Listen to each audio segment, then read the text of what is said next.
സാനിയ നിൽ.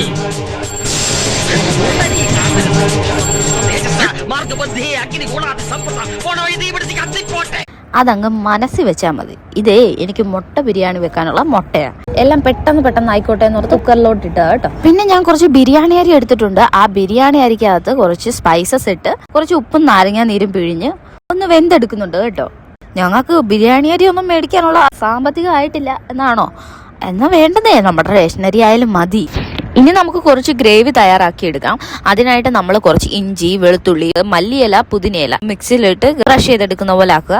നേരെ നമ്മുടെ സവോള വഴട്ടിയതിനകത്തോട്ട് ഇതിടുക. പിന്നെ നമ്മൾ അരിഞ്ഞു വെച്ചിരിക്കുന്ന കുറച്ച് തക്കാളി അതിനകത്ത് ആഡ് ചെയ്യുക. അതിലേക്ക് കുറച്ച് ഗരം മസാല, കുറച്ച് മല്ലിപ്പൊടി, മുളക് പൊടി ആഡ് ചെയ്യണമെന്ന് താല്പര്യമുള്ളവർക്ക് ആഡ് ചെയ്യാം. പിന്നെ ഞാനൊരു പിഞ്ച് മുളക് പൊടി ആഡ് ചെയ്യുന്നുണ്ട് കേട്ടോ. അത് കഴിഞ്ഞ് മഞ്ഞൾ പൊടിയും കൂടെ ചേർത്തിട്ട് ഇത് നന്നായിട്ടൊന്ന് മിക്സ് ചെയ്യണം. മിക്സ് ചെയ്ത് ആ പച്ചമണമൊക്കെ ഒന്ന് മാറി അല്ലെ പച്ചച്ചൊവ്വയൊക്കെ ഒന്ന് മാറി വരുമ്പോഴേക്കും നമുക്ക് ഇതിലേക്ക് കുറച്ച് 1 സ്പൂൺ തൈര് ആഡ് ചെയ്യാം കേട്ടോ. കുറച്ച് നെയ്യ് ഒഴിക്കുന്നു. അതിലേക്ക് ഈ ചോറ് ആഡ് ചെയ്യുന്നു. മസാല നമുക്കൊന്ന് സ്റ്റഫ് ചെയ്ത് കൊടുക്കുന്ന ഇടയ്ക്ക് പിന്നെ ഇതൊന്ന് ചോറിട്ട് കൊടുക്കുന്നു, ദം ചെയ്തെടുക്കുന്നു. ഈ ഒരു ഐറ്റം അടിപൊളിയാണ്. ട്രൈ ചെയ്ത് നോക്കാൻ മറക്കല്ലേ.